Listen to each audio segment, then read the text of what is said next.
Bah direct, je me suis. En fait, j'ai pas capté.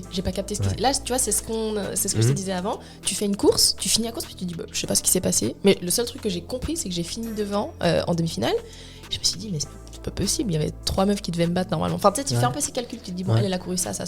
Donc, je me disais, sur cette course, je peux être 3/4e. Finalement, je finis première. Puis le chrono, en fait, m'a choquée parce que c'est un chrono déjà qui me qualifiait directement pour les championnats d'Europe. Et que je sais pertinemment que je me suis jamais pensé faire. Sur 60 mètres, jamais j'avais pensé pouvoir courir aussi vite.